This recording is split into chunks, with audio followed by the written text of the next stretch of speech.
Hazrat Aisha Siddiqa Raziyallahu Ta'ala Anha narrates that once the Prophet Mohammad S.A.W. took an oath that he would not visit any of his wives for 1 month.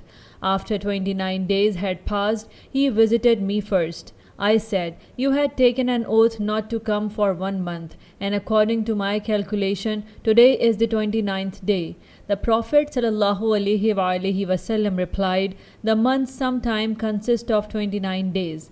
He then said, "O Aisha, I want to tell you something before you make any decision without consulting your parents."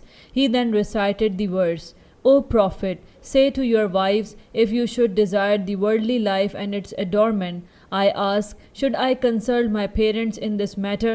He replied, "No, rather you should choose Allah and His Messenger." Upon this response, the Prophet ﷺ was very pleased. Musnad Ahmad Hadith number 24182.